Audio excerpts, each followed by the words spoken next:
ان الحمد لله نحمده ونستعينه ونستغفره ونعوذ بالله من شرور انفسنا ومن سيئات اعمالنا من يهده الله فلا مضل له ومن يضلله فلا هادي له واشهد ان لا اله الا الله وحده لا شريك له واشهد ان محمدا عبده ورسوله اما بعد فان خير الحديث كتاب الله وخير الهدي هدي محمد صلى الله عليه وسلم وشر الأمور محدثاتها وكل محدثة بدعة وكل بدعة ضلالة وكل ضلالة في النار. أعوذ بالله السميع العليم من الشيطان الرجيم من همزه ونفخه ونفثه. بسم الله الرحمن الرحيم. رب اشرح لي صدري ويسر لي أمري واحلل عقدة من لساني يفقهوا قولي. بسم الله الرحمن الرحيم. ان الله وملائكته يصلون على النبي يا ايها الذين امنوا صلوا عليه وسلموا تسليما. اللهم صل على محمد وعلى ال محمد كما صليت على ابراهيم وعلى ال ابراهيم انك حميد مجيد. اللهم بارك على محمد وعلى ال محمد كما باركت على ابراهيم وعلى ال ابراهيم انك حميد مجيد.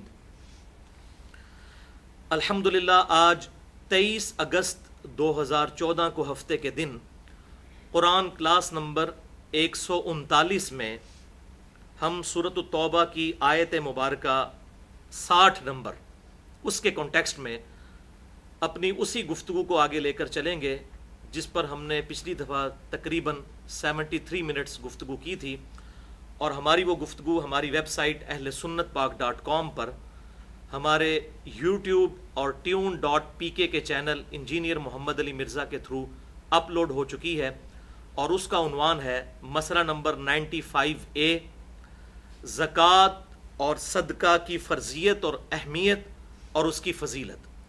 اور اس میں نے زکوٰۃ کے حوالے سے ڈیٹیل سے گفتگو کی تھی، اس کی اہمیت اور فرضیت کے اعتبار سے، اور ساتھ ہی ساتھ زکوٰۃ ادا نہ کرنے والوں پر قیامت والے دن کیا عذاب ٹوٹنے لگا ہے اور کیا اللہ تعالیٰ کی طرف سے ان پر وعید ہے قرآن و سنت کی روشنی میں، وہ میں نے بیان کی تھی.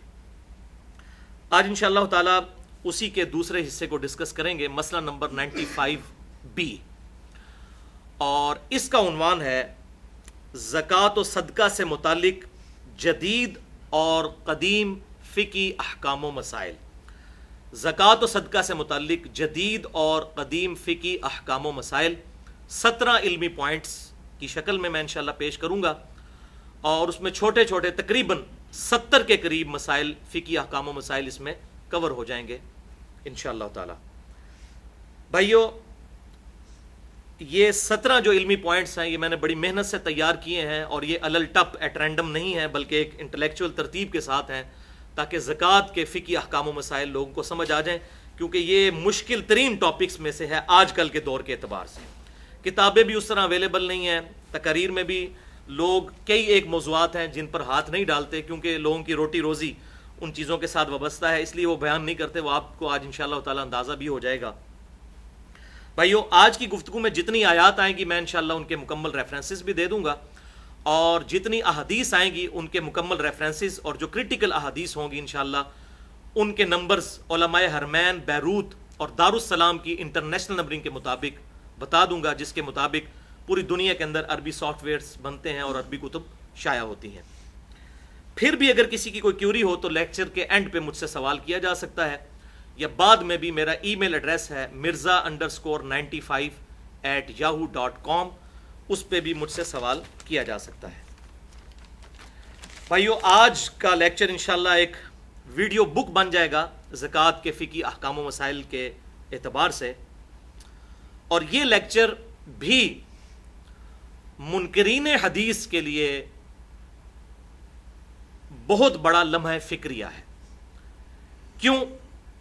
اس لیے کہ قرآن پاک میں اللہ تبارک و تعالیٰ نے سورۃ التوبہ کی آیت نمبر 60 میں زکوٰۃ کا اس کو کس طریقے سے تقسیم کرنا ہے، مصارف کیا ہیں زکوٰۃ کے، وہ بیان کیے ہیں.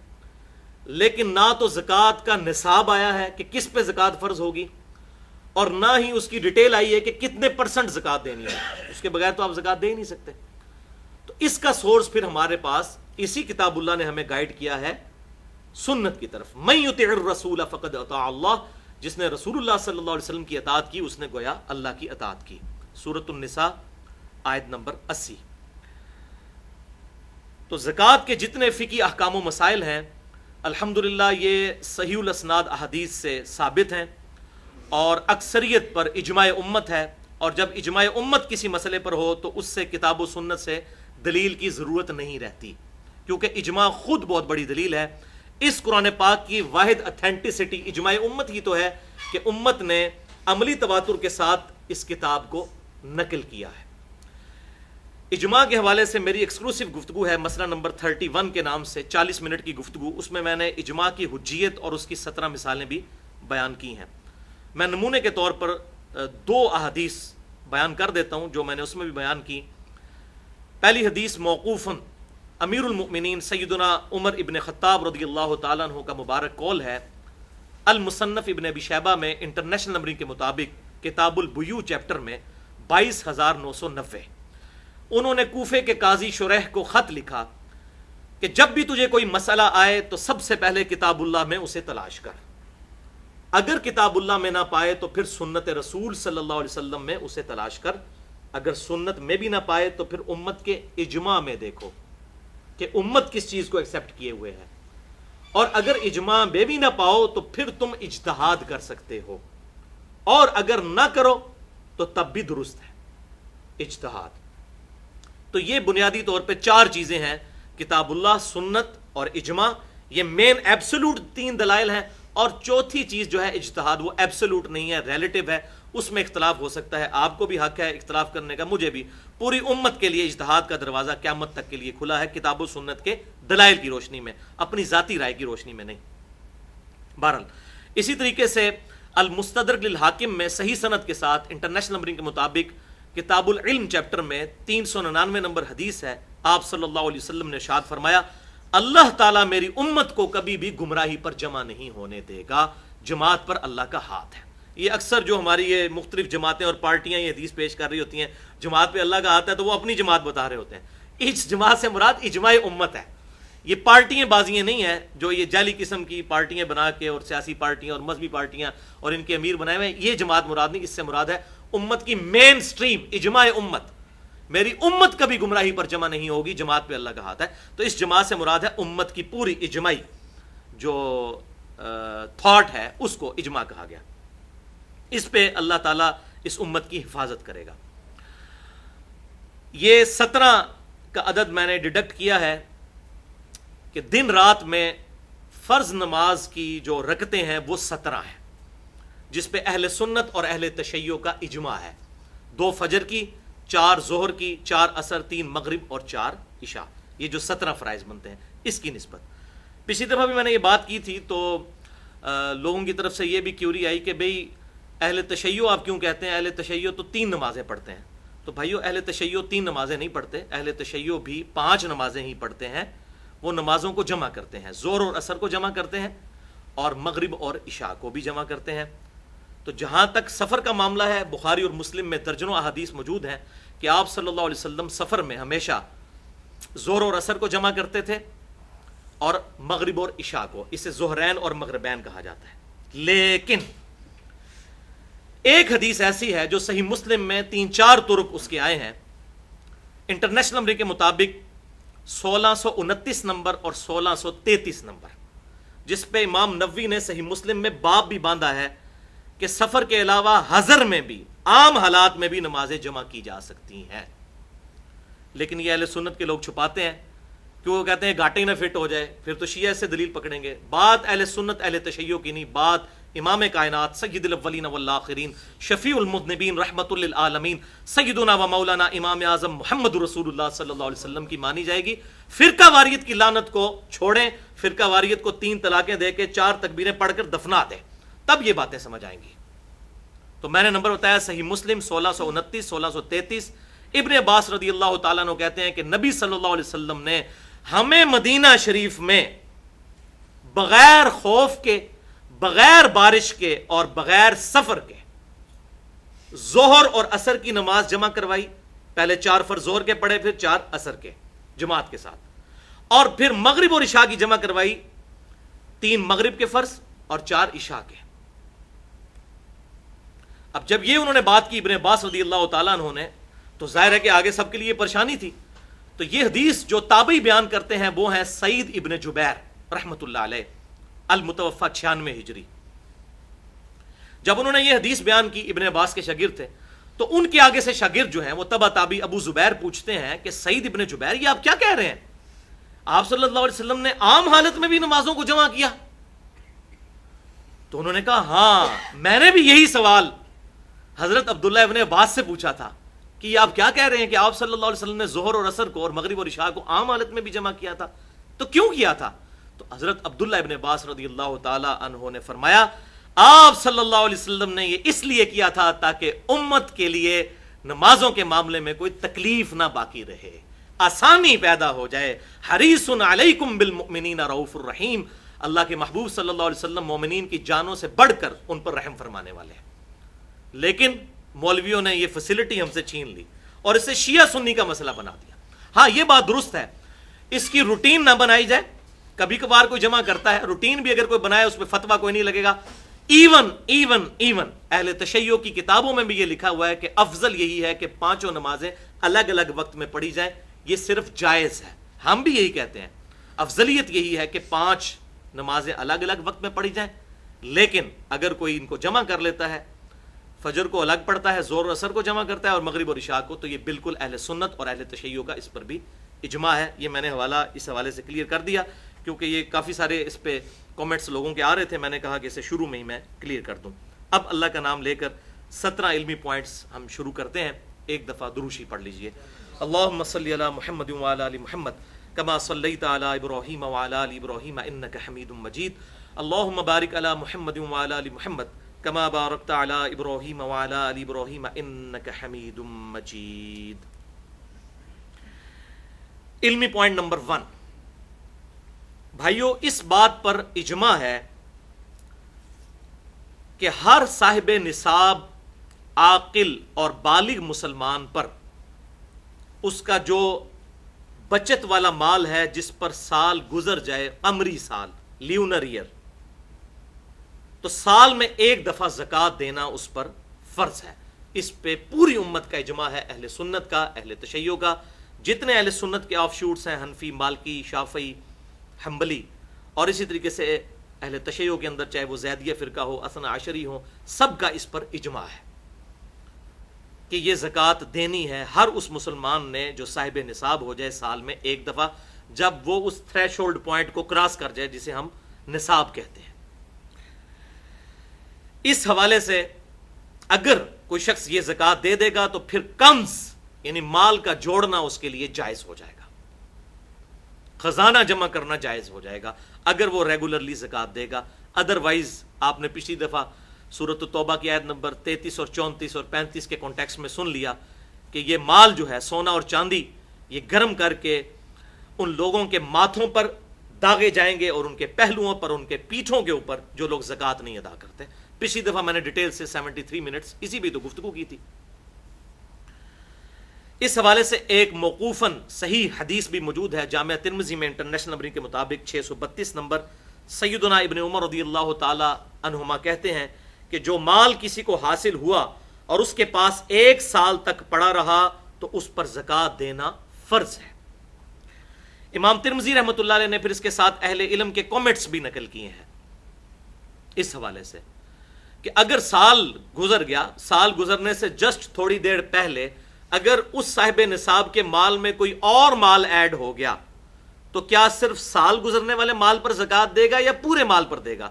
تو انہوں نے کہا کہ اکثر اہل علم کا اس پر اتفاق ہے کہ پورے ہی مال پر وہ زکوٰۃ دے گا، کیونکہ صاحب نصاب وہ پہلے ہی ہو چکا تھا۔ اگر وہ 12 مہینے چاند کے اعتبار سے، قمری اعتبار سے پورا ہونے سے پہلے اگر 10ویں مہینے اسے اور رقم مل گئی تو اس کے اندر ایڈ ہو گئی تو پوری کی وہ زکوٰۃ نکالے گا۔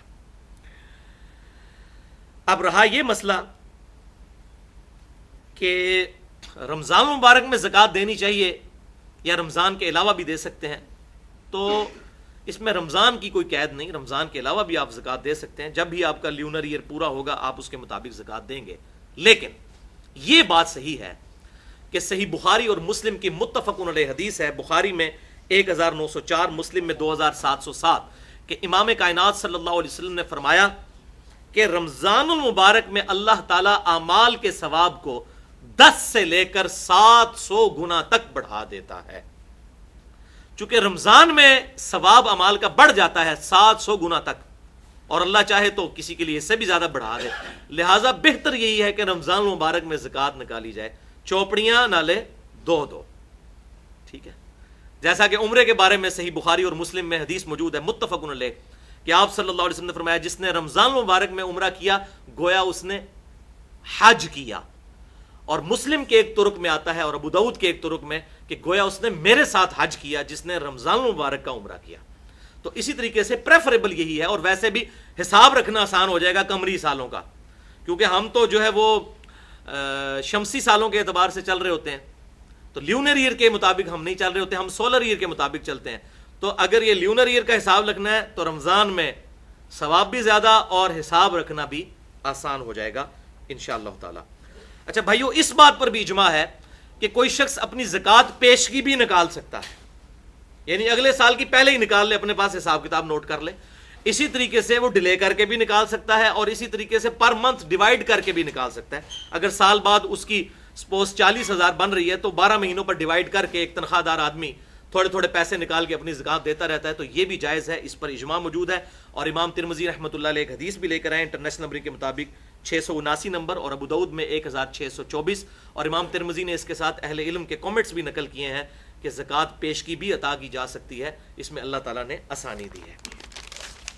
علمی پوائنٹ نمبر 2، اجماع کی روشنی میں اور صحیح الاسناد احادیث کی روشنی میں کن کن چیزوں پر زکوٰۃ واجب ہے، ان کا نصاب کیا ہے، اور کتنی زکوٰۃ نکالنی ہے. یہ تینوں چیزیں یہ انشاءاللہ اب ہم اس علمی پوائنٹ نمبر 2 میں سننے کی سعادت حاصل کریں گے.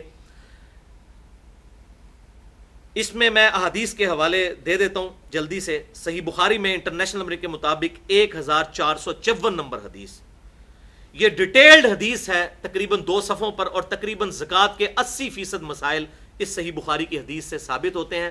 یہ بیسیکلی سیدنا ابو بکر الصدیق رضی اللہ تعالیٰ عنہ کا خط ہے جو انہوں نے حضرت انس ابن مالک کو لکھا تھا جب انہیں بحرین کا گورنر بنا کر بھیجا. تو یہ خط لکھا انہوں نے اور کہا کہ اللہ کے محبوب صلی اللہ علیہ وسلم کو اللہ تعالیٰ نے زکوٰۃ کا یہ نصاب بتایا ہے، اور یہ زکوٰۃ مسلمانوں سے لینی ہے، غریبوں سے لے کر امیروں سے لے کر غریبوں میں تقسیم کرنی ہے. وہ بڑا ڈیٹیل خط ہے 1454 صحیح بخاری کے اندر 80% مسائل زکوٰۃ کے اس حدیث سے ثابت ہوتے ہیں. دوسری حدیث ہے 1459 صحیح بخاری میں ہی، صحیح بخاری میں 1483 اور 1499. اسی طریقے سے صحیح مسلم میں 2263، 2265، 2268، اور اس کے علاوہ بھی جامعہ ترمذی میں، سنن ابی داؤد میں، سنن نسائی، سنن ابن ماجہ، الموطا امام مالک، مسند امام احمد، اور بھی احادیث کی کتابوں میں ڈیٹیل کے ساتھ الحمدللہ زکوٰۃ کے احکام و مسائل موجود ہیں. ان کی روشنی میں اور اجماع امت کی روشنی میں کل 10 چیزیں ہیں جن پر زکوٰۃ نکالنا واجب ہے. 10 چیزیں. اب میں یہ 10 کی 10 چیزیں بیان کروں گا تیزی سے، اور ان چیزوں کے نام بتاؤں گا. نمبر 1، نمبر 2 ان کا نصاب، وہ تھریش ہولڈ پوائنٹ کیا ہے جو کراس ہو تو اس کے بعد زکوٰۃ شروع ہوتی ہے. اور نمبر 3 یہ بھی بتاؤں گا کہ کتنی کتنی زکوٰۃ نکالنی ہے ان چیزوں پہ. نمبر 1، سونا، گولڈ.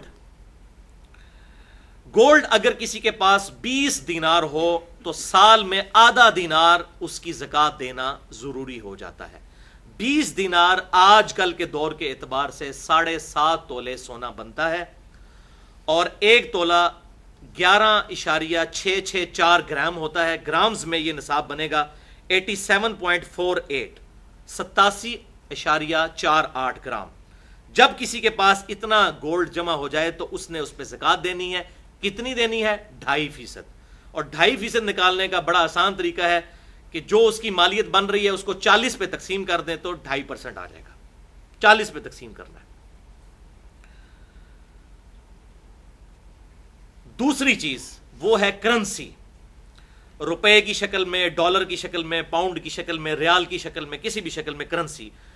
کرنسی چونکہ سونے کا ایکویلنٹ ہے، انشاءاللہ یہ اگلے پوائنٹ میں ڈیٹیل سے اس پہ بحث بھی کروں گا. یہ وہ چیز ہے جو مولوی چھپاتے ہیں اور چاندی کا نصاب لوگوں کو بتاتے ہیں تاکہ اپنی تجوریاں بھریں. حالانکہ چاندی کے نصاب سے تو ایک صحت مند جو ہے وہ بکرا بھی نہیں خریدا جاتا، جبکہ بکرے کا نصاب جو ہے بکریوں کا وہ 40 بکریوں سے شروع ہوتا ہے، وہاں 40 بکریوں سے زکوٰۃ شروع ہوتی ہے، اور یہ لوگ 38,000 روپیہ جو چاندی کا نصاب بن رہا ہے اس کے اوپر زکوٰۃ بتا دیتے ہیں. میں انشاءاللہ اگلی دفعہ اس میں اگلے پوائنٹ میں بتاتا ہوں. تو کرنسی جو ہے یہ بھی سونے کے ایکویلنٹ ہے، لہٰذا وہی نصاب ہوگا 7.5 تولے سونا یا 87.48 گرام، اور اس پہ بھی 40واں حصہ یعنی 2.5% ادا کرنا ہوگا. تیسری چیز ہے چاندی، اگر کسی کے پاس ہو، جیسے کہ ابھی یہ آرٹیفیشل جیولری کا بھی رواج ہے اور چاندی کا بھی لوگ کام کرتے ہیں، تو چاندی کا نصاب ہے 200 درہم پر 5 درہم. چاندی کا نصاب 200 درہم پر 5 درہم ہے. تو یہ آج کل کے 200 درہم اگر چاندی کے وہ کیلکولیٹ کیے جائیں تو یہ 52.5 تولے چاندی بنتی ہے، اور اگر گرامز میں اسے 11.664 والا فارمولہ لگا کر کیلکولیٹ کیا جائے تو 612.36 گرام یہ بنتا ہے چاندی کا نصاب. اس پہ بھی 40واں حصہ دینا ہوگا، 40 پہ تقسیم کریں گے یا 2.5% نکال لیں. چوتھی چیز ہے مال تجارت. مال تجارت سے مراد ہے کہ اگر کوئی شخص کسی کی دکان ہے، اس میں اس نے کپڑا رکھا ہوا ہے، یا میڈیکل سٹور ہے، اس میں اس نے ادویات رکھی ہوئی ہیں جو اس کے پاس رہتی ہیں، جو اس نے کاروبار کے اندر اپنا سارا مال لگایا ہوا ہے، اور وہ سٹور کی انوینٹری کی فارم میں موجود ہے.